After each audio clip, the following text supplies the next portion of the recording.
যদি আপনি কখনো ভেবে থাকেন যে মানুষের অসহায়ত্ব তাকে কতদূর পর্যন্ত নত করতে পারে, তবে এই গল্পটি আপনাকে প্রথম মুহূর্তেই থমকে দেবে। একজন দরিদ্র ছেলে যে চাকরির জন্য শহর থেকে শহরে ঘুরে বেড়াচ্ছে। পকেটে টাকা নেই, ঘরে অসুস্থ মা, আর চোখে ভাঙা স্বপ্ন নিয়ে এসে দাঁড়িয়ে আছে। তখনই তার জীবনে আসে এক কোটিপতি মেয়ে, যে চাকরি দেয় না, বরং সোজাসুজি বলে দেয় স্ত্রী হতে। এই প্রস্তাব শুধু বিয়ের নয়, এই প্রস্তাব হল আত্মসম্মান আর অসহায়ত্বের মধ্যবর্তী সবচেয়ে কঠিন লড়াইয়ের। এরপর যা ঘটে তা শুধু সম্পর্কের গল্প নয়, বরং সেই মনুষ্যত্বের গল্প যা সম্পদ, শক্তি এবং চুক্তির চেয়েও বড় প্রমাণিত হয়। এই ভিডিওটি শেষ পর্যন্ত অবশ্যই দেখুন, কারণ প্রতিটি মোড়ে আপনাকে নিজেকে প্রশ্ন করতে হবে। আর হ্যাঁ, ভিডিও শুরু হওয়ার আগে নিচের কমেন্টে অবশ্যই লিখুন আপনি এই মুহূর্তে কি করছেন এবং কোথা থেকে আমাদের ভিডিও দেখছেন। যদি এমন সত্য, আবেগঘন এবং হৃদয়স্পর্শী গল্প আপনার পছন্দ হয়, তবে এখনই চ্যানেলটি সাবস্ক্রাইব করুন, ভিডিওটি লাইক করুন এবং এটি তাদের কাছে শেয়ার করুন যাদের মনুষ্যত্বের উপর ভরসা আছে। কারণ এখানে গল্প নয়, জীবন শোনানো হয়। ২০২২ সালের শীতের ঠান্ডা হাওয়া আজমগড়ের সেই ছোট্ট গ্রামের কাঁচা গলিগুলোতে যেন হাড় পর্যন্ত কাঁপিয়ে দিচ্ছিল। গ্রামের শেষ প্রান্তে একটি পুরনো ঘর ছিল, যার দেয়ালে ফাটল ছিল এবং ছাদের টিনের চাদর হাওয়া লাগলেই খড়খড় করতে থাকত। সেই ঘরেই থাকত অঙ্কিত মিশ্র। ঘরের ভেতর বেশি কিছু ছিল না। একটি পুরনো খাট, একটি লোহার সিন্দুক আর এক কোণে ওষুধের শিশি, যেগুলোর আওয়াজ প্রতিদিন সকালে এক নতুন চিন্তা জাগিয়ে দিত। দেওয়ালে অঙ্কিতের বাবা রমেশ মিশ্রর ছবি টাঙানো ছিল। ছবিটা ঝাপসা হয়ে গিয়েছিল, কিন্তু তার চোখের শান্তি এখনও তেমনই মনে হতো, যেন প্রতিদিন ছেলের কাছে জানতে চাইছেন, বাবা আজ কি করবে। অঙ্কিত শিক্ষিত ছিল, কলেজ পর্যন্ত পড়াশোনা করেছিল। কখনো বইয়ের পাতায় সেও নিজের স্বপ্নগুলোকে সাজিয়ে রেখেছিল। সে ভেবেছিল একদিন মা শান্তিদেবীকে এই ভাঙা ঘর থেকে বের করে পাকা বাড়িতে নিয়ে যাবে। মায়ের হাতে ওষুধের বদলে চুড়ি থাকবে, আর মুখে অসুস্থতার বদলে হালকা হাসি থাকবে। কিন্তু স্বপ্ন আর বাস্তবের মাঝে দারিদ্র্যের দেওয়াল ছিল, যা প্রতিদিন তাকে মনে করিয়ে দিত যে পরিশ্রমও কখনো কখনো কম পড়ে যায়। বাবা মারা গিয়েছেন ৩ বছর হয়ে গিয়েছিল। ক্ষেত খুব ছোট ছিল, আর চিকিৎসার খরচে তা কবেই বন্ধক চলে গিয়েছিল। ঘরে উপার্জন করার মতো এখন শুধু অঙ্কিতই ছিল। মায়ের শ্বাসকষ্ট, মায়ের ওষুধ, মায়ের খিদে আর ঘরের দায়িত্ব সব তারই কাঁধে ছিল। প্রতিদিন সকালে সে তার একটিই পরিষ্কার শার্ট পরত। সেটি হাতের তালু দিয়ে ঝেড়ে নিত, যেন তাতেই তার আত্মসম্মান বেঁচে আছে। তারপর ফাইলটি বুকের সাথে জড়িয়ে ধরে বাইরে বের হতো। মা পেছন থেকে শুধু বলতেন, বাবা সামলে যাস, আর অঙ্কিত না তাকিয়েই বলে দিত, হ্যাঁ মা, আজ কিছু না কিছু হয়ে যাবে। কিন্তু তার পা ফেলার সাথে সাথে একটা ভয়ও চলত, এমন ভয় যা শীতের হাওয়ার চেয়েও বেশি ঠান্ডা ছিল। যদি আজও কিছু না হয়, তবে কাল কি হবে। পরের দিন সকালে অঙ্কিত অনেক আগেই জেগে গিয়েছিল। সারা রাত ঘুম তার চোখের থেকে অনেক দূরে ছিল। মায়ের কাশির শব্দ, বুক থেকে আসা ভারী আওয়াজ আর ওষুধের খটখট শব্দ বারবার তার কানে বাজছিল। বাইরে ঠান্ডা হাওয়া বইছিল, কিন্তু সে আবার সেই পুরনো পরিষ্কার শার্টটিই পরল, যেন তাতেই তার সাহস টিকে আছে। মাকে না জাগিয়েই সে চুপচাপ ঘর থেকে বেরিয়ে এলো, কারণ সে জানত যদি একবার মায়ের চোখের দিকে তাকায়, তবে পা বাড়ানো মুশকিল হয়ে যাবে। আজ তাকে বেনারস যেতে হতো। গ্রাম থেকে প্রধান রাস্তা পর্যন্ত পথটা পায়ে হেঁটে পাড়ি দিতে হলো। কাদা ভরা মেঠো পথ, ঠান্ডা হাওয়া আর পায়ে পড়া পুরনো ফোসকা। কিন্তু অঙ্কিত থামল না। তার এখন আর ব্যথায় ভয় লাগত না। তার ভয় লাগত সেই প্রশ্নটিকে, যা প্রতিদিন মায়ের চোখে থাকত। বাসে দাঁড়িয়ে সে জানলার বাইরে তাকালো। ক্ষেত, গাছপালা আর ছোট ছোট ঘরগুলো পেছনে ফেলে যাচ্ছিল, যেন শুধু তার গ্রামই নয়, তার অসহায়ত্বও ধীরে ধীরে পেছনে রয়ে যাচ্ছিল। বেনারস পৌঁছে সে সরাসরি একটি প্রাইভেট অফিসে গেল। বাইরে দীর্ঘ লাইন ছিল, সবার হাতে ফাইল, মুখে আত্মবিশ্বাস আর পোশাকে জেল্লা। অঙ্কিত চুপচাপ সবার পেছনে দাঁড়িয়ে গেল। যখন তার নম্বর এলো, তখন সামনে বসা লোকটি ফাইল উল্টে দেখল, পড়াশোনা দেখল, আর বেশি প্রশ্ন না করেই জিজ্ঞাসা করল, কোনো রেফারেন্স আছে? অঙ্কিত ধীরে ধীরে মাথা নাড়ল। জবাব শুনতেই ফাইল বন্ধ হয়ে গেল। আমরা আপনাকে কল করব। সে জানত এই কল কখনো আসবে না।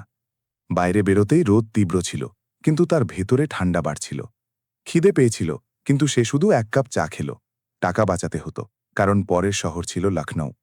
লখনৌতেও সেই একই গল্পের পুনরাবৃত্তি হল। কোথাও বলা হলো পদ পূর্ণ হয়ে গেছে, কোথাও বলা হলো পরিচয় ছাড়া মুশকিল, কোথাও সরাসরি বলে দেওয়া হলো আজকাল পরিশ্রমের চেয়ে জানাশোনা বেশি চলে। প্রতিটি জবাব তার আঘাত দিয়ে যাচ্ছিল, কিন্তু সে অভিযোগ করতে পারত না। সন্ধ্যা হতে হতে তার পায়ে আর শক্তি অবশিষ্ট ছিল না। স্টেশনে সিঁড়িতে বসে সে নিজের ফাইলটি কোলে তুলে নিল। চারপাশের মানুষ নিজেদের বাড়ির দিকে যাচ্ছিল। কারো মুখে ক্লান্তি ছিল, কারো মুখে তারা, কিন্তু সবার কাছেই এমন একটা জায়গা ছিল যেখানে তারা ফিরতে পারে। অঙ্কিতের কাছে শুধু একটাই চিন্তা ছিল, আজ বাড়ি গিয়ে মাকে কি বলবে। ফোনটা তার পকেটে রাখা ছিল। মা নিজে কখনো ফোন করতেন না, তিনি ভয় পেতেন পাছে ছেলেকে বিলত না করে ফেলেন। শেষ পর্যন্ত অঙ্কিত নিজেই ফোন করল। মায়ের গলা দুর্বল ছিল, তাও তাতে আপন ভাব ছিল। বাবা, কিছু হলো? অঙ্কিত চোখ বন্ধ করে নিল এবং সেই একই মিথ্যের পুনরাবৃত্তি করল, যা এখন তার অভ্যাসে পরিণত হয়েছে। হ্যাঁ মা, চেষ্টা চলছে। মা ধীর গলায় বললেন, ভগবান সব ঠিক করে দেবেন। ফোন কাটতেই তার গলা ধরে এলো। তার মনে হলো প্রতিদিন সে মায়ের কাছে মিথ্যে বলে নিজেকে একটু একটু করে হারিয়ে ফেলছে। সেই রাতটায় সে স্টেশনের ঠান্ডা বেঞ্চে কাটাল। আকাশ তারায় ভরা ছিল আর নিচে এক মানুষ বসেছিল, যে শুধু এটাই চেয়েছিল যে তার পরিশ্রম অন্তত কোনো একটা দরজায় কড়া নাড়ুক। কিন্তু পরের দিন সকালেও কোনো দরজা খুলল না। পরের দিন সকালে যখন অঙ্কিত গ্রামে ফিরল, তখন ঘরের নিস্তব্ধতা তার কাছে আগের চেয়েও বেশি ভারী মনে হল।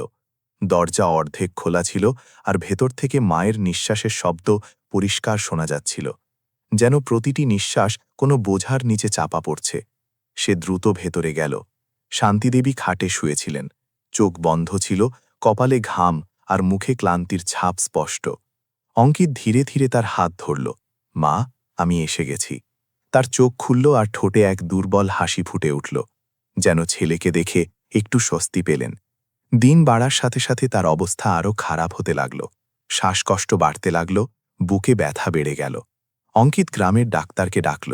ডাক্তার নাড়ি দেখলেন, চোখের দিকে তাকালেন এবং দেরি না করে পরিষ্কার শব্দে বললেন যে এটি হৃদযন্ত্রের মারাত্মক অসুখ এবং এখানে চিকিৎসা সম্ভব নয়। বড় হাসপাতালে নিয়ে যাওয়া জরুরি, নয়তো দেরি হয়ে যাবে। ডাক্তারের গলা শান্ত ছিল, কিন্তু শব্দগুলো অঙ্কিতের ভেতরে ঝড় তুলে দিল। সে ভয়ে ভয়ে খরচের কথা জানতে চাইল। জবাবটা ছিল সোজা, পরীক্ষা এবং চিকিৎসা মিলিয়ে 1.5 লাখের কম নয়। এটা শুনতেই অঙ্কিতের মনে হল যেন পায়ের তলা থেকে মাটি সরে গেছে। তার পকেটে তখন সব মিলিয়ে 800 টাকা ছিল। তবুও সে মাকে নিয়ে শহরের হাসপাতালে পৌঁছাল। সাদা দেওয়াল, ওষুধের গন্ধ, যন্ত্রের আওয়াজ আর ছুটন্ত ডাক্তার, সবকিছু তার কাছে অচেনা এবং ভয়ঙ্কর লাগছিল। রিপোর্ট হলো, পরীক্ষা হলো, আর ডাক্তার একই কথা বললেন, চিকিৎসা এখনই শুরু করতে হবে, অ্যাডভান্স ছাড়া চিকিৎসা সম্ভব নয়। হাসপাতালের বাইরে সিঁড়িতে বসে অঙ্কিত অনেকক্ষণ চুপ করে থাকল। চোখ দিয়ে জল বেরোল না, কিন্তু মন ভেতর থেকে ভাঙতে থাকল। সে প্রথমবার স্পষ্টভাবে অনুভব করল যে পরিশ্রম আর সততাও কখনো কখনো নিরুপায় হয়ে যায়। তার মনে শুধু একটা প্রশ্নই ঘুরছিল, একজন ছেলে হয়েও কি সে তার মাকে বাঁচাতে পারবে না? সন্ধ্যা নামতে নামতে সে সিদ্ধান্ত নিয়ে ফেলল। গ্রামে ফেরা এখন অপেক্ষা করার মতো ছিল, আর অপেক্ষা ছিল মৃত্যুর সমান। কেউ তাকে বলেছিল যে দিল্লিতে একটি বড় কোম্পানিতে লোক নেওয়া হচ্ছে। সেটাই ছিল তার শেষ আশা। রাতে সে মায়ের পাশে বসে থাকল। শান্তিদেবী ঘুমিয়েছিলেন, কিন্তু তার নিঃশ্বাস গোনা যাচ্ছিল। অঙ্কিত তার হাত জড়িয়ে ধরল এবং মনে মনে বলল, যাই দাম চোকাতে হোক না কেন, আমি তোমাকে বাঁচাব। সকালে সে মাকে হাসপাতালের ভরসায় ছেড়ে দিয়ে নিজে স্টেশনের দিকে বেরিয়ে পড়ল। পকেটে কিছু ধারের টাকা ছিল, আর মনে এক ভয় যা প্রতিটি পদক্ষেপের সাথে বাড়ছিল। ট্রেনে দাঁড়িয়ে দাঁড়িয়ে সে সারা রাত সফর করল। ভিড়, শোরগোল আর ধাক্কাধাক্কির মাঝে তার শুধু মায়ের মুখটা মনে পড়ছিল। প্রতিটি ঝটকার সাথে তার মনে হচ্ছিল যেন সময় তার আঙুল গলে বেরিয়ে যাচ্ছে। দিল্লি পৌঁছে সে সরাসরি সেই কোম্পানির সামনে পৌঁছাল। উঁচু ইমারত, চকচকে কাঁচ আর কড়া নজরদারি, সবকিছু তার পৃথিবী থেকে সম্পূর্ণ আলাদা ছিল। ইন্টারভিউয়ের জন্য দীর্ঘ লাইন লেগেছিল। চারদিকে ভালো পোশাকে মানুষ দাঁড়িয়েছিল, মুখে আত্মবিশ্বাস আর চোখে তাড়া। তাদের মাঝে অঙ্কিত দাঁড়িয়েছিল, ক্লান্ত, ঘাবড়ানো, কিন্তু আশা এখনো পুরোপুরি শেষ হয়ে যায়নি। ইন্টারভিউ হলো, প্রশ্ন করা হলো, আর শেষে সেই আনুষ্ঠানিক হাসি পাওয়া গেল, যা কোনো উত্তরের চেয়ে এড়িয়ে যাওয়ার একটা উপায় মাত্র। বাইরে এসে সে সিঁড়িতে বসে পড়ল। নজর রাস্তায় ছিল, কিন্তু মন হাসপাতালে মায়ের কাছে আটকে ছিল। সে জানত না যে এই অপেক্ষা তার জীবনকে এমন এক মোড়ে নিয়ে যেতে চলেছে যেখান থেকে সব কিছু বদলে যাবে। কোম্পানির বাইরে দিল্লির রাস্তা সব সময়ের মতো কোলাহলে পূর্ণ ছিল। গাড়ির শব্দ, মানুষের তাড়া আর সিকিউরিটির কড়া নজরদারি সব একসাথে চলছিল। অঙ্কিত সেখানেই দাঁড়িয়েছিল, যেন সেই ভিড়েল অংশ হয়েও সে আলাদা। তার মন বারবার হাসপাতালের সেই ঘরে ফিরে যাচ্ছিল, যেখানে তার মা যন্ত্রের সাহায্যে শ্বাস নিচ্ছিলেন। পকেটে রাখা ফোনটা বারবার তার মনোযোগ টানছিল, কিন্তু সে হাসপাতালে ফোন করার সাহস জোটাতে পারছিল না। তার ভয় ছিল পাছে এমন কিছু না শুনতে হয় যার পরে তার কাছে আর কোনো পথ খোলা থাকবে না। ঠিক সেই সময় কোম্পানির গেটে একটি কালো রঙের বড় গাড়ি এসে থামল। পরিবেশে হঠাৎ এক চঞ্চলতা তৈরি হল। সিকিউরিটি সতর্ক হয়ে গেল। কিছু কর্মচারী সোজা হয়ে দাঁড়িয়ে পড়ল। এসব অঙ্কিত দেখল, কিন্তু তার মনোযোগ সেখানে ছিল না। সে ধীরে ধীরে সেখান থেকে সরে যেতে লাগল। তখনই পেছন থেকে সিকিউরিটির কড়া আওয়াজ এলো যে এখানে দাঁড়ানো বারণ। অঙ্কিত ঘাবড়ে গেল। দীর্ঘ সফর আর ক্লান্তির কারণে তার ভারসাম্য বিঘ্নিত হল এবং সে হোঁচট খেল। ঠিক সেই মুহূর্তে এক শান্ত কিন্তু ভরসাযোগ্য কণ্ঠস্বর সবাইকে থামিয়ে দিল। থাকতে দিন। এই আওয়াজ কোনো আদেশের মতো ছিল না, বরং এমন ছিল যা এড়িয়ে যাওয়া মুশকিল। অঙ্কিত চোখ তুলল। সামনে এক মহিলা দাঁড়িয়েছিলেন। সাধারণ পোশাক, কোনো আড়ম্বর নেই, কিন্তু মুখে স্থিরতা আর চোখে আত্মবিশ্বাস স্পষ্ট ফুটে উঠছিল। ইনি ছিলেন কাব্যে মালহোত্রা, কোম্পানির মালকিন। তিনি প্রায়ই কোনো ঘোষণা ছাড়াই নিজের অফিসের বাইরের পরিবেশ দেখতেন, যাতে মানুষকে তাদের আসল রূপে বুঝতে পারেন। কাব্যে অঙ্কিতকে মন দিয়ে দেখলেন। নত মাথা, ক্লান্ত মুখ আর হাতে ধরা পুরনো ফাইল। তিনি সিকিউরিটিকে ইশারায় সরিয়ে দিলেন এবং নিজে তার কাছে এলেন। নাম কি? তিনি সাধারণ স্বরে জিজ্ঞাসা করলেন। অঙ্কিত চোখ না মিলিয়েই জবাব দিল, অঙ্কিত মিশ্র। কাব্য তার ফাইলটি নিলেন এবং ধীরে ধীরে পাতা উল্টাতে লাগলেন। তিনি কাগজের মাঝে লেখা ডিগ্রির চেয়ে সেই পরিশ্রমকে পড়ছিলেন যা সেই পাতাগুলোর পেছনে লুকিয়েছিল। এত পড়াশোনার পরেও এখানে বাইরে কেন বসে আছো? প্রশ্নটি সাধারণ ছিল, কিন্তু অঙ্কিতের ভেতরে কোথাও গভীর আঘাত করল। প্রথমবার কোনো ধনী মানুষ তার কাছে দয়া বা বিদ্রূপ ছাড়া সরাসরি প্রশ্ন করেছিল। তার ভেতরে আটকে থাকা শব্দগুলো নিজে থেকেই বাইরে আসতে লাগল। বেকারত্ব, মায়ের অসুস্থতা, হাসপাতালের খরচ, ধার আর সেই ভয় যা প্রতি নিঃশ্বাসের সাথে বাড়ছিল। সে কিছুই লুকালো না। সে বলতে থাকল আর কাব্য চুপচাপ শুনতে থাকলেন। তার চোখে সহানুভূতিও ছিল না, আবার অবাক হওয়াও ছিল না, শুধু একটি স্থির বোধগম্যতা ছিল। অঙ্কিত যখন থামল, তখন কিছু মুহূর্তের নিস্তব্ধতা ছেয়ে গেল। তারপর কাব্য বললেন, তোমার চাকরি চাই। এটা শুনতেই অঙ্কিতের ভেতরে আশার হালকা এক স্ফুলিঙ্গ জ্বলে উঠল। সে তৎক্ষণাৎ বলল, যে কোনো কাজ চলবে। কাব্য কণ্ঠস্বর না বদলে জবাব দিলেন, চাকরি দেব না। এটা শুনে অঙ্কিতের মুখ ম্লান হয়ে গেল, কিন্তু এর পরের বাক্যটি তাকে ভেতর পর্যন্ত নাড়িয়ে দিল। যদি রাজি থাকো তবে আমাকে বিয়ে করো। এটি শুধু একটি প্রস্তাব ছিল না, এটি ছিল তার সামনে রাখা তার পরিচয়ের দাম। তার মাথায় টাকা ঘুরছিল না, বরং সেই প্রশ্নটি ঘুরছিল যে এখন কি তাকে নিজের নাম আর আত্মসম্মানের মাঝেও রফা করতে হবে। কাব্য শান্ত স্বরে বললেন যে তিনি এখনই জবাব চান না। ভেবে দেখো, সময় খুব কম, কিন্তু সিদ্ধান্ত তোমার। এটুকু বলে তিনি সেখান থেকে চলে গেলেন। অঙ্কিত সেখানেই দাঁড়িয়ে রইল। দিল্লির শোরদোল আবার তার কানে ফিরে এলো, কিন্তু তার ভেতরে সবকিছু শান্ত হয়ে গিয়েছিল। তার মাথায় শুধু একটি বাক্যই বাজছিল, বিয়ে করো। সে বুঝতে পেরেছিল যে তার জীবন এখন সেই মোড়ে এসে দাঁড়িয়েছে যেখানে প্রতিটি পথই কোনো না কোনো যন্ত্রণার মধ্য দিয়ে যায়। সেই রাতে অঙ্কিত কোনো সস্তা লজের সন্ধানে গেল না। সে কোম্পানি থেকে বেরিয়ে অনেকক্ষণ দিল্লির রাস্তায় ঘুরে বেড়াল। ঠান্ডা হাওয়া মুখে লাগছিল, কিন্তু তার ভেতরে যা চলছিল তা কোনো আবহাওয়া বদলে দিতে পারত না। প্রতিটি পদক্ষেপের সাথে কাব্যের শব্দগুলো তার কানে বাজতে লাগল, বিয়ে করো। এটি এখন শুধু একটি প্রস্তাব ছিল না, এটি তার সামনে রাখা এমন এক পথ ছিল যার দুই প্রান্তেই দুঃখ লেখা ছিল। সে জানত এই প্রশ্নটি টাকার নয়, এটি তার নাম, তার পরিচয় এবং সেই আত্মসম্মানের প্রশ্ন যা সে চরম দারিদ্র্য সত্ত্বেও এতদিন বাঁচিয়ে রেখেছিল। রাতের কোনো এক প্রহরে সে বাসস্ট্যান্ডের এক কোণে বসে পড়ল। আশেপাশে অপরিচিত মানুষ ছিল, কিন্তু সে কারোর উপস্থিতি অনুভব করছিল না। তার চোখের সামনে মায়ের মুখ বারবার ভেসে উঠছিল। হাসপাতালের সেই ঘর, যন্ত্রের আওয়াজ আর মায়ের দুর্বল নিঃশ্বাস। তার মনে পড়ল কিভাবে সে মায়ের হাত ধরে কথা দিয়েছিল যে যাই হোক না কেন সে তাকে বাঁচাবে। ঠিক সেই মুহূর্তে তার ভেতরে আরও একটি প্রশ্ন জাগছিল। মায়ের জীবন বাঁচানোর জন্য কি তার নিজেকে ভেঙে ফেলা উচিত? একজন ছেলের কর্তব্য কি এতই ভারী হয় যে তা একজন পুরুষের পরিচয় কেড়ে নেয়? সে পকেট থেকে ফোন বের করল। হাসপাতালের নম্বর স্ক্রিনে জ্বলে উঠল। এইবার সে ভয়ের কারণে ফোন কাটছিল না, বরং এজন্য কারণ তার ধারণা ছিল জবাব কি হবে। রাত চুপচাপ কেটে গেল। ঘুম তার চোখের থেকে দূরে থাকল। কখনো বাবার কথা মনে পড়ত, কখনো মায়ের হাসি, আর কখনো কাব্যের সেই স্থির চোখ, যাতে দয়া ছিল না কিন্তু এক অদ্ভুত বাধ্যবাধকতা অবশ্যই ফুটে উঠছিল। অঙ্কিত বুঝে গিয়েছিল যে এই প্রস্তাব শুধু তার জন্য মুশকিল ছিল না, এর পেছনে কাব্যেরও এমন কোনো লড়াই ছিল যা তিনি একা লড়ছিলেন। সকাল হতেই ফোন বাজল হাসপাতাল থেকে। ডাক্তারের গলা আগের চেয়েও কঠোর ছিল। যদি আজ পর্যন্ত অ্যাডভান্স জমা না হয় তবে চিকিৎসা বন্ধ করতে হবে। এটা শুনতেই অঙ্কিতের হাত কাঁপতে লাগল। ফোন কাটতেই তার সামনে সবকিছু পরিষ্কার হয়ে গেল। এখন ভাবার সময় শেষ হয়ে গেছে। এখন প্রতি মিনিট তার মায়ের নিঃশ্বাসের সাথে জড়িয়ে আছে। সে দেরি না করে সেই নম্বরটি ডায়াল করল যাকে সে কাল পর্যন্ত নিজের জীবনের বাইরে রাখতে চেয়েছিল।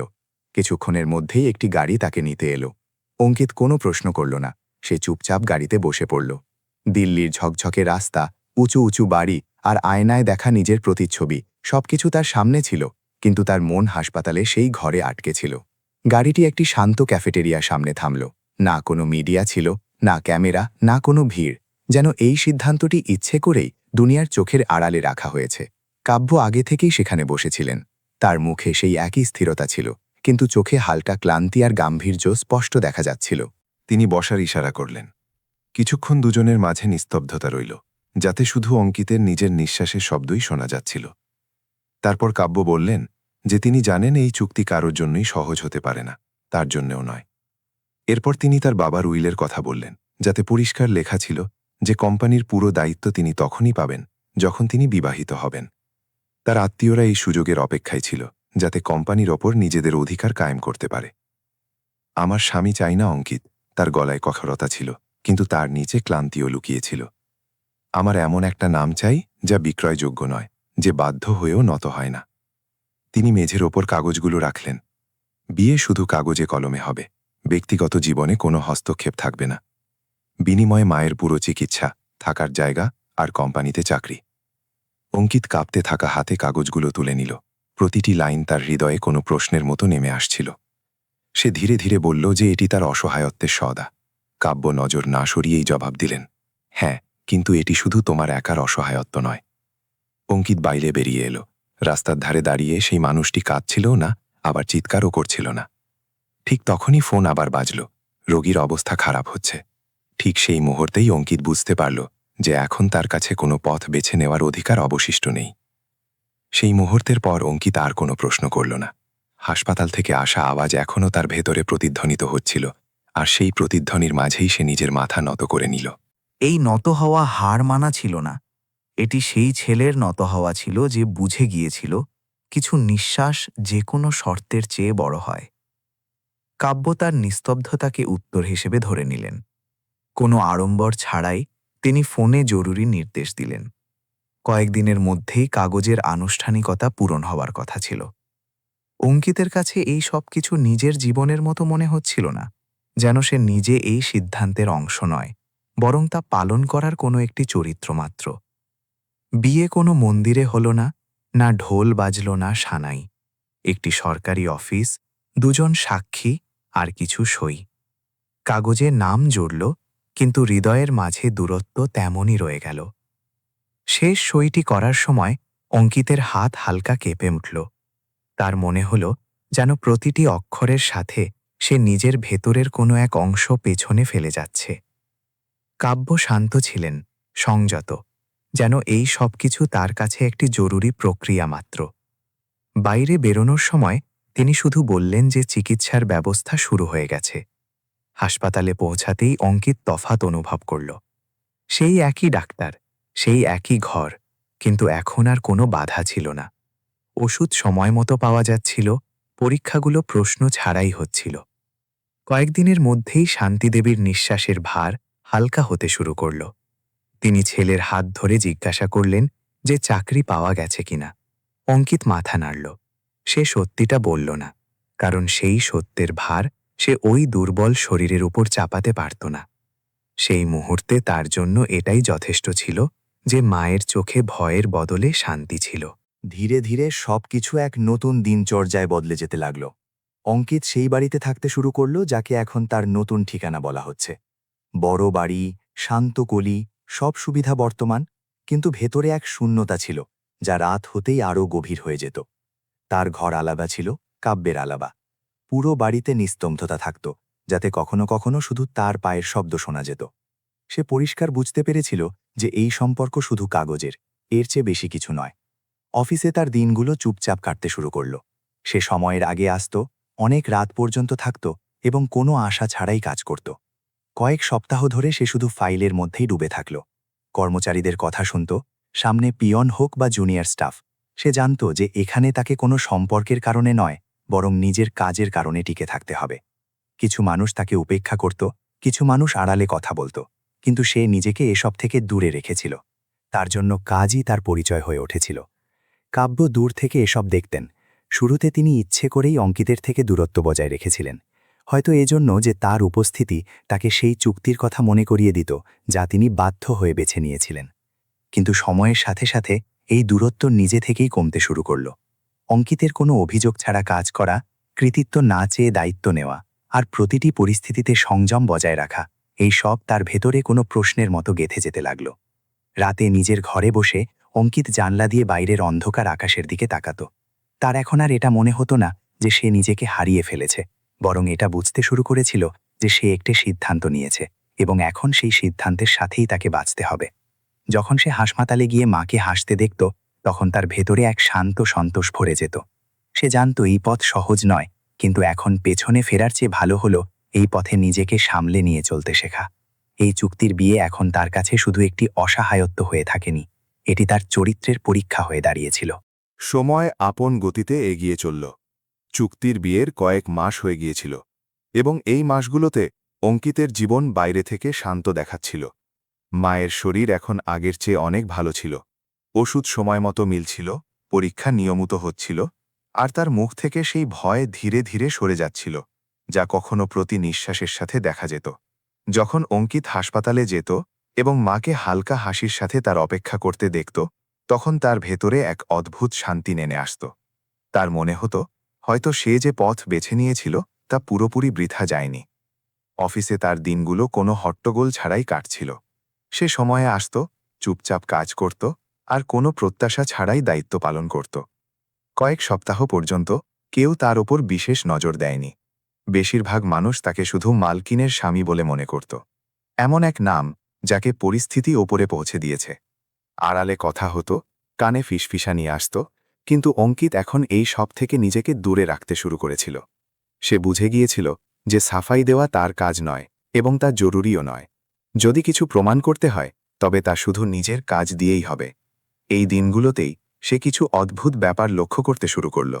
কিছু ফাইল বারবার দেরি করে আসছিল, কিছু পরিসংখ্যানের মিল পাওয়া যাচ্ছিল না, আর কিছু সিদ্ধান্ত এমন ছিল যার কোনো পরিষ্কার কারণ দেখা যেত না। প্রথমে সে এটাকে সাধারণ অবহেলা মনে করে উপেক্ষা করেছিল, কিন্তু কয়েক সপ্তাহ ধরে লাগাতার একই বিষয় সামনে আসতে থাকল। অঙ্কিত তাড়াহুড়ো করল না। অনেক সন্ধ্যায় সে একাই বসে পুরনো ফাইলগুলো দেখল, তারিখগুলো মেলালো, টাকার অঙ্ক তুলনা করল, আর ধীরে ধীরে একটি ছবি পরিষ্কার হতে লাগল। এটি কোনো ছোট ভুল ছিল না, আর না কোনো একজনের বিচ্যুতি। এটি একটি সুপরিকল্পিত জালিয়াতি ছিল, যা ভেতর থেকে কোম্পানিকে ফাঁপা করে দিচ্ছিল। এখন তার সামনে একটি কঠিন প্রশ্ন দাঁড়িয়েছিল। যদি সে চুপ থাকত, তবে তার জীবন হয়তো আগের মতোই আরামে চলত। মা সুরক্ষিত ছিল, চাকরি ছিল, মাথার ওপর ছাদ ছিল, আর কেউ তাকে প্রশ্ন করত না। কিন্তু এখন এই নিস্তব্ধতা তার কাছে ভারী মনে হতে লাগল। তার মনে হতে লাগল যে সত্যিটা জেনেও চুপ থাকা এক ধরনের বেইমানি। সেই রাতে সে অনেকক্ষণ ঘুমোতে পারল না। তার বাবার ছবির কথা মনে পড়ল, যার চোখে সবসময় সততা ছিল। তার মায়ের সেই কথা মনে পড়ল যেখানে তিনি বলেছিলেন, পরিস্থিতি যেমনই হোক, ভুলকে ভুল বলা ছেড়ো না। পরের দিন অঙ্কিত সিদ্ধান্ত নিয়ে ফেলল। সে কোনো ভয় ছাড়া, কোনো অভিযোগ ছাড়া সরাসরি কাব্যের সাথে দেখা করার সময় চাইল। কেবিনে যাওয়ার সময় তার পা ভারী ছিল, কিন্তু মন পরিষ্কার ছিল। কাব্য ফাইল থেকে নজর তুলে তার দিকে তাকালেন। তার চোখে প্রশ্ন ছিল, কিন্তু কণ্ঠে কঠোরতা ছিল না। তুমি কিছু বলতে চাও? অঙ্কিত মাথা নাড়ল, এবং সে কয়েক সপ্তাহে যা দেখেছিল, যা বুঝেছিল, সেই সব সামনে রেখে দিল। সে কারোর নাম নেওয়ার তাড়াহুড়ো করল না। সে শুধু তথ্যগুলোকে এক জায়গায় জড়ো করল আর সত্যকে সেভাবেই সামনে রাখল, যেমনটা তা ছিল। ঘরে কিছুক্ষণের জন্য নিস্তব্ধতা ছেয়ে গেল। কাব্যের নজর কাগজের ওপর আটকে গেল। যে মানুষদের ওপর তিনি বছরের পর বছর ভরসা করে এসেছিলেন, তারাই ভরসাকে দুর্বল করছিল। সেই মুহূর্তে অঙ্কিত প্রথমবার তার মুখে একটি ধাক্কার চিহ্ন দেখল। রাগ নয়, অহংকার নয়, শুধু এক তিক্ত সত্যের সাথে সংঘর্ষের যন্ত্রণা। কাব্য ধীরে ধীরে বললেন যে তিনি নিজে এই বিষয়টি পুরোপুরি তদন্ত করবেন। অঙ্কিত বাইরে বেরিয়ে এলো। সে জানত না এই সিদ্ধান্তের ফল কী হবে, কিন্তু সে স্পষ্টভাবে অনুভব করছিল যে সেদিন সে শুধু নিজের চাকরির কথা ভাবেনি, সে সেদিন একজন মানুষ হওয়ার দায়িত্ব পালন করেছিল। অঙ্কিত চলে যাওয়ার পর কাব্য অনেকক্ষণ কেবিনে একা বসে রইলেন। মেজের উপর ছড়িয়ে থাকা ফাইলগুলো এখন আর শুধু কাগজ ছিল না, সেগুলো ছিল সেই সব বিশ্বাসের খতিয়ান যেগুলোকে তিনি বছরের পর বছর চোখ বন্ধ করে আঁকড়ে ধরেছিলেন। অঙ্কিতের কথায় কোনো অভিযোগ ছিল না, কোনো আবেগপ্রবণ মিনতি ছিল না, শুধু তথ্য ছিল, শীতল আর পরিষ্কার। সেই সব তথ্য যেগুলোকে তিনি এতদিন অজান্তেই এড়িয়ে যাচ্ছিলেন। সেই দিন তিনি প্রথমবার এটা স্বীকার করলেন যে সমস্যা বাইরে নয়, ভেতরে আছে। পরের কয়েক সপ্তাহে কাব্য নিঃশব্দে পদক্ষেপ নিলেন। কোনো হইচই ছাড়াই অভ্যন্তরীণ তদন্ত শুরু হলো।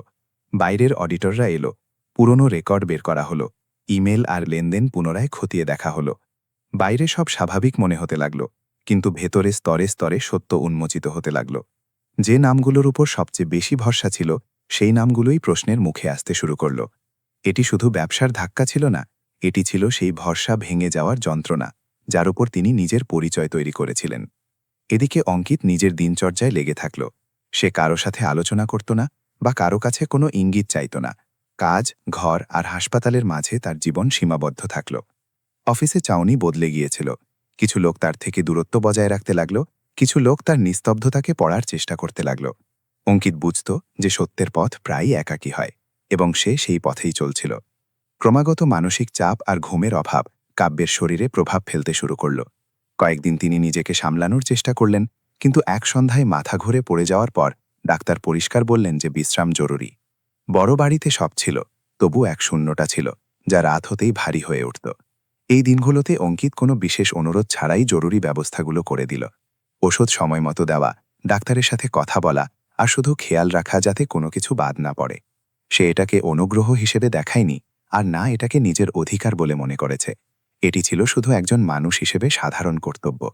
কাব্য এসব দেখলেন, কিন্তু তিনি কোনো আবেগপ্রবণ সিদ্ধান্তে তাড়াহুড়ো করলেন না। তিনি নিজেকে সময় দিলেন। তদন্তের ফল যত পরিষ্কার হতে থাকল, ততই তার ভেতরের ভ্রম ভাঙতে থাকল।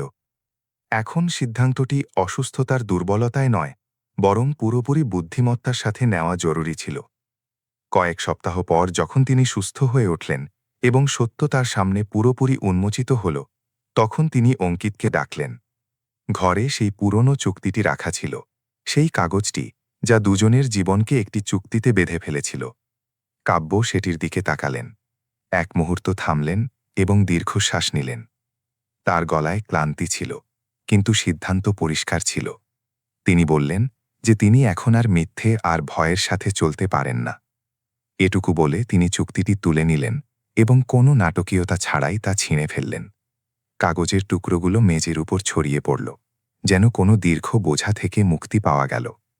ঘরে নিস্তব্ধতা ছিল, কিন্তু এই নিস্তব্ধতা ভয়ের ছিল না, এতে ছিল এক নতুন শুরুর পটধ্বনি। কাব্য বললেন যে সামনের পথ সহজ হবে না, কোম্পানিতে ঝড় আসবে, কঠিন সিদ্ধান্ত নিতে হবে। অঙ্কিত কিছুই বলল না। সে জানত যে আজ যা হলো তা কোনো অনুগ্রহের ফল নয়, বরং সত্যের পাশে দাঁড়িয়ে থাকার দাম ছিল। যখন সে ঘর থেকে বের হল, তখন সে প্রথমবার অনুভব করল যে চুক্তির দেওয়াল ভেঙে পড়েছে। ভবিষ্যতে কি হবে তা কেউ জানত না, কিন্তু এখন দুজনেই সেই জমিতে দাঁড়িয়েছিল যেখানে সিদ্ধান্ত বাধ্য হয়ে নয়, বরং বোঝাপড়ার মাধ্যমে নেওয়া হয়। কন্ট্রাক্ট ছিঁড়ে ফেলার পরেও পরিস্থিতি হঠাৎ শান্ত হল না। কাগজের টুকরোগুলো মেঝের ওপর ছড়িয়ে থাকলেও কোম্পানির ভেতরে ওঠা আলোড়ন থামার নাম নিচ্ছিল না। পরের কয়েক সপ্তাহ ধরে অফিস সেই একই উথালপাথাল অবস্থার মধ্য দিয়ে চলল। তদন্তের ফল ধীরে ধীরে সামনে আসতে থাকল এবং সেই সঙ্গে অনেক বড় বড় নামের আড়ালে থাকা মুখগুলোও উন্মোচিত হতে থাকল। মিটিংগুলো দীর্ঘ হতে লাগল, তর্কাতর্কি তীব্র হল এবং প্রতিটি সিদ্ধান্ত কাউকে না কাউকে অস্বস্তিতে ফেলছিল। কাব্যের জন্য এটি শুধু ব্যবসা পরিষ্কার করার লড়াই ছিল না, এটি ছিল সেই দায়িত্বের পরীক্ষা যা সে নিজের কাঁধে নিজেই তুলে নিয়েছিল। এই সবের মাঝে অঙ্কিত নিজের জায়গায় স্থির রইল। সে না নিজেকে এগিয়ে দেওয়ার চেষ্টা করল, না কোনো সিদ্ধান্তের কৃতিত্ব নেওয়ার। সে জানত যে তার যা করার ছিল তা সে করে ফেলেছে। এখন সত্যের সাথে কি করা হবে তা তার সীমানার বাইরে ছিল। অফিসের পরিবেশ বদলে গিয়েছিল। ফিসফাসগুলো আগের মতো হঠাৎ নয়, বরং ধীরে ধীরে ছড়াচ্ছিল। কিছু মানুষের চোখে সে সমস্যার মূলে পরিণত হয়েছিল। কেউ বলতো যে এই মানুষটি যদি চুপ থাকত তবে সব আগের মতোই চলত। কেউ ইশারায় তাকেই দায়ী করত। অঙ্কিত এইসব শুনত, কিন্তু তার ভেতরে কোনো ভয় ছিল না। যেদিন সে সত্যি কথা বলার সিদ্ধান্ত নিয়েছিল সেদিনই সে বুঝে গিয়েছিল যে এর দাম চোকাতে হবে। কাব্য প্রতিটি সিদ্ধান্তের সাথে আরও সতর্ক হয়ে উঠছিলেন। তিনি পরিষ্কার দেখতে পাচ্ছিলেন যে কোম্পানিকে সঠিক পথে আনার মানে হল অনেক পুরনো সম্পর্ক ভেঙে ফেলা এবং অনেক শক্তিশালী মানুষকে অসন্তুষ্ট করা। কেউ পদত্যাগ করল, কয়েকজনকে সরানো হল এবং কেউ কেউ শেষ মুহূর্ত পর্যন্ত চাপ সৃষ্টি করতে থাকল। এই সবের মাঝে কাব্য এটাও অনুভব করলেন যে নেতৃত্বের মানে শুধু আদেশ দেওয়া নয়, বরং একা দাঁড়িয়ে সঠিক আর ভুলের মাঝে রেখা টানা। এই দায়িত্ব ভারী ছিল, কিন্তু এখন তিনি এ থেকে পালিয়ে যেতে চাইলেন না। এই দিনগুলোতে কাব্য আর অঙ্কিতের মাঝে কথাবার্তা সীমিত কিন্তু পরিষ্কার হতে লাগল। এখন আর কোনো আদেশ ছিল না, না ছিল আনুষ্ঠানিক দূরত্ব বজায় রাখার প্রয়োজন। কখনো কোনো ফাইলে দুটো কথা, কখনো কোনো মিটিংয়ের পর একটি ছোট প্রশ্ন। এই ছোট ছোট কথোপকথনে এক নতুন সততা ছিল। অঙ্কিত এখন তার কাছে কোনো চুক্তির অংশ ছিল না। সে সেই মানুষের মতো হয়ে উঠতে লাগল যে সবচেয়ে কঠিন সময়ে কোনো স্বার্থ ছাড়াই শুধু সঠিকের সঙ্গ দিয়েছিল। অঙ্কিতের ভেতরেও এক পরিবর্তন এসেছিল। আগে যেখানে সে নিজেকে এই বাড়িতে আর এই পৃথিবীতে এক অস্থায়ী অতিথি মনে করত, এখন তার মনে হতে লাগল যে সে এখানে কোনো অনুগ্রহের কারণে নয়, বরং নিজের সিদ্ধান্তের কারণে দাঁড়িয়ে আছে। তবুও একটি প্রশ্ন তার ভেতরে রয়ে গিয়েছিল। সে কি এখানে থেকে কখনো নিজেকে সমান স্তরের মনে করতে পারবে? এই সম্পর্ক যা এখন কাগজ থেকে মুক্ত হয়েছে তা কি কখনো মন থেকেও সমান স্তরে পৌঁছতে পারবে? এক সন্ধ্যায় কাব্য তাকে নিজের কেবিনে ডাকলেন। এইবার মেজের ওপর না কোনো কন্ট্রাক্ট ছিল, না কোনো তদন্তের ফাইল, শুধু দুটো চায়ের কাপ রাখা ছিল। তিনি সরাসরি বললেন যে কোম্পানিতে যা চলছে তা সহজ নয় এবং সামনের পথ আরও কঠিন হতে চলেছে। তারপর তিনি থামলেন এবং বললেন যে তিনি এই সব একা করতে চান না। এটি কোনো দুর্বলতার কথা ছিল না, এটি ছিল দায়িত্ব ভাগ করে নেওয়ার ইচ্ছা। অঙ্কিত তার কথা মন দিয়ে শুনল। সে কোনো তাৎক্ষণিক জবাব দিল না। সে শুধু এটুকু বলল যে সে যে কোনো পথে তখনই চলবে যখন সেখানে সমতা থাকবে, না কোনো অনুগ্রহের নিচে, না কোনো বাধ্যবাধকতার নামে। কাব্য মাথা নাড়লেন। সেই একটি ছোট ইশারায় এটা পরিষ্কার ছিল যে সামনের পথ সহজ হবে না, কিন্তু এটাও পরিষ্কার ছিল যে এখন যাই হবে তা ভয় বা চুক্তি থেকে নয়, বরং বোঝাপড়া আর ভরসা থেকে ঠিক হবে। এই শান্তি ছিল অস্থায়ী এবং আসন্ন সিদ্ধান্তগুলো এই সম্পর্কের আসল পরীক্ষা নিতে চলছিল। কাব্যের কেবিন থেকে বের হবার পর অঙ্কিত অনেকক্ষণ সেই তলাতেই দাঁড়িয়ে রইল। বাইরে অফিস নিজের রোজকার গতিতে চলছিল। মানুষ ফাইল নিয়ে এদিকে ওদিকে যাচ্ছিল, ফোন বাজছিল, কিন্তু তার ভেতরে এক অন্যরকম নিস্তব্ধতা ছিল। প্রথমবার তার মনে হল যে তার কথা শুধু শোনাই হয়নি, বরং বোঝাও হয়েছে। তবুও তার মনে কোনো উৎসাহ ছিল না। সে জানত যে সমতার কথা বলা যতটা সহজ মনে হয় তা পালন করা ততটাই কঠিন, বিশেষ করে তখন যখন সামনে ক্ষমতা, টাকা আর বছরের পুরনো সমীকরণ দাঁড়িয়ে থাকে। পরের কয়েক সপ্তাহে কোম্পানির পরিবেশ আরও বেশি উত্তেজনাপূর্ণ হয়ে গেল। যেসব সিদ্ধান্তের ঘোষণা হয়েছিল সেগুলোর প্রভাব সঙ্গে সঙ্গে দেখা দিতে লাগল।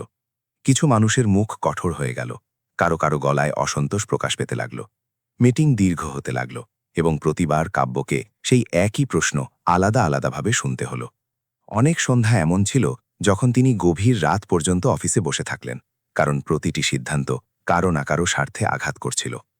এই দিনগুলোতে অঙ্কিত নিজেকে ইচ্ছে করেই আড়ালে রাখল। সে কোনো বৈঠকে না ডাকলে সামিল হল না, না কোনো সিদ্ধান্তে নিজের মতামতে গিয়ে দিল। সে চাইল না যে তার উপস্থিতি কারো জন্য এটা বলার বাহানা হয়ে দাঁড়াক যে ব্যক্তিগত সম্পর্কের কারণে সিদ্ধান্ত নেওয়া হচ্ছে। কিন্তু পরিস্থিতি এমন হয়ে দাঁড়ালো যে তার থেকে দূরত্ব বজায় রাখা সহজ রইল না। একটি বড় প্রজেক্টে হঠাৎ সংকট এলো।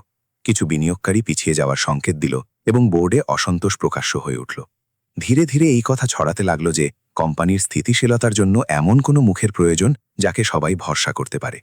এই ভরসার আড়ালে সেই পুরনো নামগুলো আবার উঠে আসতে লাগলো, যারা আগেই প্রশ্নের মুখে এসেছিল।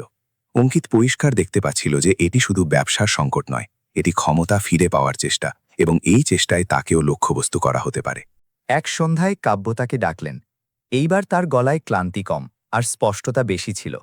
তিনি বললেন যে পরিস্থিতি এখন এমন মোড়ে দাঁড়িয়েছে যেখানে প্রতিটি সিদ্ধান্ত জনসমক্ষে বিচার করা হবে এবং প্রতিটি ভুলের দাম অনেক মানুষকে চোকাতে হতে পারে। একথা বলার সময় তার মুখে আবেগ ছিল না, বরং দায়িত্বের বোঝা পরিষ্কার দেখা যাচ্ছিল। অঙ্কিত শান্ত স্বরে তার কথা শুনল এবং তারপর নিজের কথা রাখল। সে পরিষ্কার জানালো যে এটি তার কোনো নীতি বা আদেশ নয়, বরং গত কয়েক মাসে কাজ করতে করতে সে এটুকু বুঝেছে যে ভরসা কোনো পদের মাধ্যমে নয়, বরং প্রতিদিনের আচরণের মাধ্যমে তৈরি হয়। যদি নিয়ম পরিষ্কার থাকে আর জবাবদিহিতা নির্দিষ্ট থাকে, তবে মানুষেরও ধীরে ধীরে বিশ্বাস হতে শুরু করে। সে এটাও বলল যে সে যে কোনো ভূমিকায় তখনই থাকবে যখন তার উপস্থিতি কোম্পানির জন্য সাহারা হবে, বোঝা নয়। সে জানত যে এই অবস্থানের মানে হলো একা হয়ে যাওয়া, এমনকি চাকরি হারানোর ঝুঁকিও। কিন্তু এখন সে এটা বুঝে গিয়েছিল যে চুপ থেকে সুরক্ষিত থাকাটাও এক ধরনের সমঝোতা। কাব্য সেদিন প্রথমবার অনুভব করলেন যে সমতার মানে শুধু চেয়ার ভাগ করে নেওয়া নয়, বরং সত্যি বলার সুযোগ দেওয়াও। সেই বৈঠকের পর অনেক দিন পর্যন্ত প্রভাব পরিষ্কার দেখা যেতে লাগল।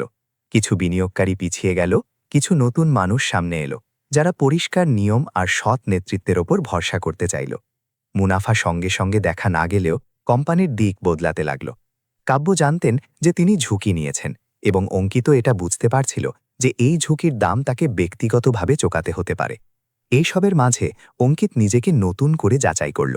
সে অনুভব করল যে সে এখন আর শুধু পরিস্থিতির সাথে বয়ে যাওয়া মানুষ নেই, সে নিজের পছন্দের সাথে দাঁড়িয়ে থাকতে শিখে গিয়েছে। তবুও তার মনে একটি প্রশ্ন রয়ে গিয়েছিল যে এই অংশীদারিত্ব কি এখানেই সীমাবদ্ধ থাকবে, নাকি আসার সময় এই সম্পর্কের থেকে আরও বড় দাম চাইবে। কারণ যখন পথ বদলায় তখন পরীক্ষাও বদলে যায়। সময় আবার মোড় নিল। বাইরে থেকে দেখলে কোম্পানিতে শৃঙ্খলা ফিরে আসতে দেখা যাচ্ছিল। প্রক্রিয়াগুলো পরিষ্কার হচ্ছিল, দায়িত্ব নির্দিষ্ট করা হচ্ছিল, এবং কাজকর্ম ধীরে ধীরে এক নতুন ছন্দ পাচ্ছিল। কিন্তু এই তলের নিচে মন্থন আরও তীব্র হয়ে উঠেছিল। বোর্ডের ভেতরে প্রশ্নগুলো এখনও জ্যান্ত ছিল, এবং সেই প্রশ্নগুলো সরাসরি সেই পরিবর্তনের সাথে যুক্ত ছিল যার নাম না নিয়েও সবাই বুঝতে পারছিল। এই পরিবেশে অঙ্কিতের নাম এখন আর শুধু ফিসফাস পর্যন্ত সীমাবদ্ধ ছিল না। কখনো সম্মানের সাথে, কখনো সন্দেহের সাথে সে আলোচনার অংশ হয়ে উঠেছিল। অফিসের করিডর দিয়ে হাঁটার সময় অঙ্কিতেই পরিবর্তন অনুভব করতে পারত। কিছু মানুষ মন খুলে কথা বলতে শুরু করেছিল, কেউ কেউ দূরত্ব বজায় রেখেছিল। সে জানত যে এই সব কোনো ব্যক্তির কারণে নয়, বরং সেই দিকের কারণে হয় যা কোনো সংস্থা বেছে নেয়। তবু সে এটাও পরিষ্কার দেখতে পাচ্ছিল যে এই পথে সবচেয়ে আগে তারাই লক্ষ্যবস্তু হয় যাদের কাছে কোনো শক্তিশালী আশ্রয় থাকে না। অনেক সময় তার মনে হতো যে তার এখানে থাকাই কিছু মানুষের কাছে অস্বস্তির কারণ হয়ে দাঁড়িয়েছে, কিন্তু এখন সে এই অস্বস্তি থেকে পালিয়ে যাওয়ার মেজাজে ছিল না। এরই মাঝে এক সন্ধ্যায় কাব্যের বার্তা এলো যে সে যেন তার কেবিনে দেখা করে। ঘরের পরিবেশ গম্ভীর ছিল, কিন্তু ভারী নয়। কাব্য কোনো ভূমিকা ছাড়াই কথা শুরু করলেন এবং পরিষ্কার বললেন যে বোর্ডের ভেতরে এখন এই বিতর্ক প্রকাশ্য হতে শুরু করেছে যে অঙ্কিতের ভূমিকা কী হওয়া উচিত। কিছু সদস্য চাইছিল যে তাকে সামনে আনা হোক, যাতে পরিবর্তনের একটি মুখ দেখানো যায়। আবার কিছু মানুষ তাকেই অস্থিরতার কারণ মনে করছিল, এবং এই সংকেতও দেওয়া হচ্ছিল যে যদি পরিস্থিতি আরও খারাপ হয় তবে তাকে সরিয়ে দেওয়া হবে সবচেয়ে সহজ পথ। অঙ্কিত এই সব মন দিয়ে শুনল। এইবার তার মুখে না বিস্ময় ছিল, না আত্মপক্ষ সমর্থনের চেষ্টা। সে শান্তভাবে বলল যে সে কোনো প্রতীক বা ঢাল হিসেবে ব্যবহৃত হতে আসেনি। যদি তার উপস্থিতির কারণে কোম্পানির সিদ্ধান্ত দুর্বল পড়ে তবে সে নিজেই সরে যাওয়ার পথ বেছে নেবে, কিন্তু ভয়ের কারণে নয়। সে এটাও পরিষ্কার করল যে সে এখন আর কোনো অনুগ্রহ বা বাধ্যবাধকতার উপর দাঁড়িয়ে থাকতে চায় না। তার জন্য এখানে থাকা বা না থাকা দুটোর ক্ষেত্রেই দায়িত্ব পালন করা জরুরি। এ কথা বলা আত্মসমর্পণ ছিল না, এটি নিজের পছন্দের দায়িত্ব নেওয়া ছিল। সেই কথোপকথনের পর কাব্য একটি সিদ্ধান্ত নিলেন। তিনি ঠিক করলেন যে অঙ্কিতকে না তো সামনে কোনো মুখ বানানো হবে আর না চুপচাপ সরিয়ে দেওয়া হবে। যদি সে সাথে থাকে তবে নিজের কাজ আর আচরণের মাধ্যমেই থাকবে, কোনো প্রচার বা আড়ম্বরের সাহারায় নয়। এই সিদ্ধান্ত সহজ ছিল না, কারণ এতে বোর্ডের ভেতরের উত্তেজনা আরও বাড়ার সম্ভাবনা ছিল, কিন্তু এটাই একমাত্র পথ ছিল যা তার কাছে সৎ মনে হয়েছিল। পরের কয়েকদিনে বোর্ডের বৈঠক হল। প্রশ্নগুলো ছিল সরাসরি এবং উত্তরের মাঝে কোনো প্যাচ রাখা হল না। কাব্য পরিষ্কার বললেন যে কোম্পানি কোনো একটি নামে নয়, বরং সিস্টেমে চলবে। যে পরিবর্তনকে ভয় পায় সে নিজের সিদ্ধান্ত নিজেই নিতে পারে। এই অবস্থানে কেউ কেউ অসন্তুষ্ট হল, কেউ চুপ থাকল, আর কেউ কেউ প্রথমবার স্বস্তি অনুভব করল। অঙ্কিত সেই বৈঠকগুলোতে উপস্থিত ছিল না, কিন্তু এটা পরিষ্কার ছিল যে তার পছন্দের প্রতিধ্বনি সেখানে শোনা যাচ্ছিল। সেই রাতে অঙ্কিত নিজের ঘরে অনেক রাত পর্যন্ত জেগে থাকল। জানলা দিয়ে শহরের আলো দেখতে দেখতে সে বুঝতে পারছিল যে এখন গল্প আর কোনো চুক্তি বা পরিচয়ের নয়। এখন প্রশ্ন হল, সে যে দায়িত্বকে বেছে নিচ্ছে তার দাম কতটা বড় হতে পারে। তার মায়ের শান্ত হাসি মনে পড়ল, আর বাবার সেই শিক্ষা যেখানে সঠিকের পাশে দাঁড়িয়ে থাকার কথা বলা হয়েছিল। অঙ্কিত এটা অনুভব করতে পেরেছিল যে আসল সংগ্রাম এখন শুরু হচ্ছে, কারণ আগে যাই হবে তা বাধ্যবাধকতা নয়, বরং তার নিজের সিদ্ধান্তের ফল হবে, এবং এই ফলাফলগুলোই তার জীবনের সবচেয়ে বড় পরীক্ষা নিতে চলেছিল। পরের দিন সকালে কোম্পানিতে পা রাখতেই অঙ্কিত অনুভব করল যে পরিবেশ বদলে গেছে। এই পরিবর্তন কোনো ঘোষণায় ছিল না, বরং চাউনি আর নিস্তব্ধতায় ছিল। বোর্ডের বৈঠকের পর নেওয়া সিদ্ধান্তগুলো এখন মাটিতে নামতে শুরু করেছিল। বিভাগগুলোতে দায়িত্ব বদলে যাচ্ছিল, পুরনো অভ্যাসগুলো ভাঙছিল আর নতুন প্রক্রিয়াগুলো চালু হচ্ছিল। বাইরে থেকে এই সবকিছু জরুরি আর সুশৃঙ্খল মনে হতে পারত, কিন্তু ভেতরে একটি অস্থিরতা ছিল যা প্রতিটি পরিবর্তনের সাথে আরও গভীর হতে যাচ্ছিল। এইসবের মাঝে অনেক সপ্তাহ কেটে গেল এবং সেই সময়ে বিরোধও নিজের নতুন রূপ নিতে শুরু করল। অঙ্কিত নিজেকে কাজের মধ্যে ডুবিয়ে দিল।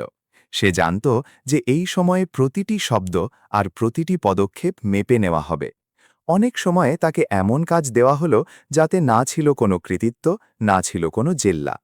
কিছু ফাইল ইচ্ছে করেই দেরি করে আসত, কিছু জরুরি তথ্য সময়মতো পাওয়া যেত না। এগুলো প্রকাশ্য সংঘাত ছিল না, বরং দেরি আর নিস্তব্ধতার মাধ্যমে পথ আটকানোর উপায় ছিল। অঙ্কিত এটাকে ব্যক্তিগত অপমান হিসেবে দেখল না।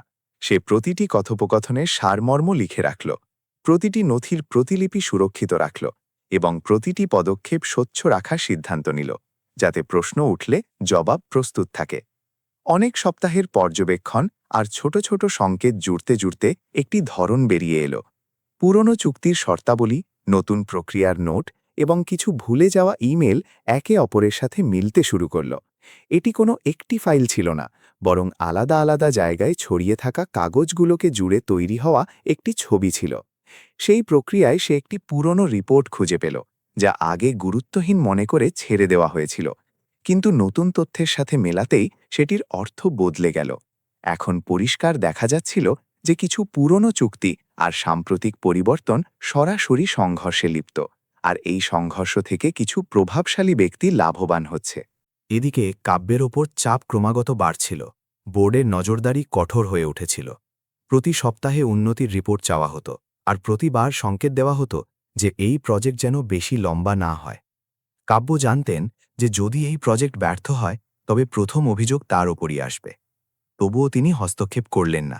তিনি চাইছিলেন অঙ্কিত যেন সেই জায়গা পায় যার জন্য সেই ঝুঁকি নিয়েছিল।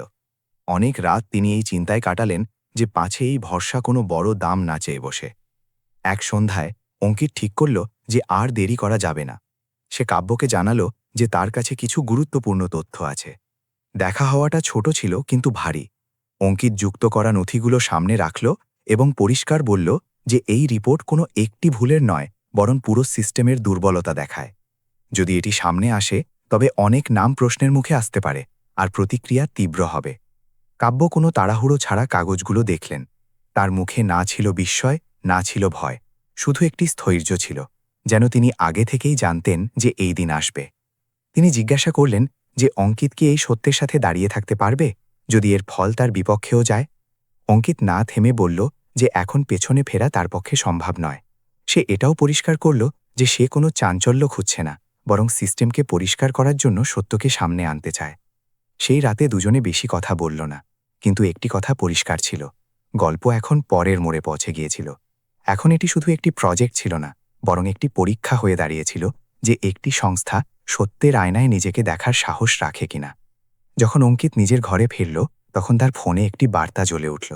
বোর্ডের পক্ষ থেকে পরের দিন সকালে একটি জরুরি বৈঠক ডাকা হয়েছিল, যেখানে তার প্রজেক্টের সিদ্ধান্তের উপর আলোচনা হওয়ার কথা ছিল। সময় আর তারিখ পরিষ্কার লেখা ছিল। অঙ্কিত স্ক্রিনের দিকে তাকিয়ে দীর্ঘশ্বাস নিল। এখন আর কোনো সময় বাকি ছিল না। আসার দিনটি ঠিক করতে চলেছিল যে এই সফর পরিবর্তনের গল্প হবে নাকি আরও একটি ধামাচাপা দেওয়া সত্যের অংশ। পরের দিন সকালে অঙ্কিত ঠিক সময়ের আগেই অফিসে পৌঁছে গেল। জরুরি বৈঠকের বার্তা তখনও তার ফোনের স্ক্রিনে জ্বলছিল, যেন তাকে বারবার মনে করিয়ে দিচ্ছিল যে আজ পেছনে ফেরার কোনো পথ নেই। বোর্ডরুমের বাইরে পরিবেশ স্বাভাবিক দেখানোর চেষ্টা করা হচ্ছিল, কিন্তু ভেতরে উত্তেজনা পরিষ্কার অনুভব করা যাচ্ছিল। যাদের নাম সেই রিপোর্ট থেকে পরোক্ষভাবে যুক্ত ছিল, তাদের চোখে অস্থিরতা ছিল। কাব্য শান্ত ছিলেন, কিন্তু তার নিস্তব্ধতায় সেই দৃঢ়তা ছিল যা শুধু কঠিন সিদ্ধান্তের মধ্য দিয়ে গেলেই আসে। বৈঠক শুরু হতেই অঙ্কিতকে সরাসরি প্রশ্ন করা হলো। তাকে জিজ্ঞাসা করা হলো না সে কি পেয়েছে, বরং এটা জিজ্ঞাসা করা হলো যে সে এইসব কিভাবে জুড়ল। অঙ্কিত কোনো অভিযোগ ছাড়া, কোনো নামকে না টেনে শুধু প্রক্রিয়াটি রাখল।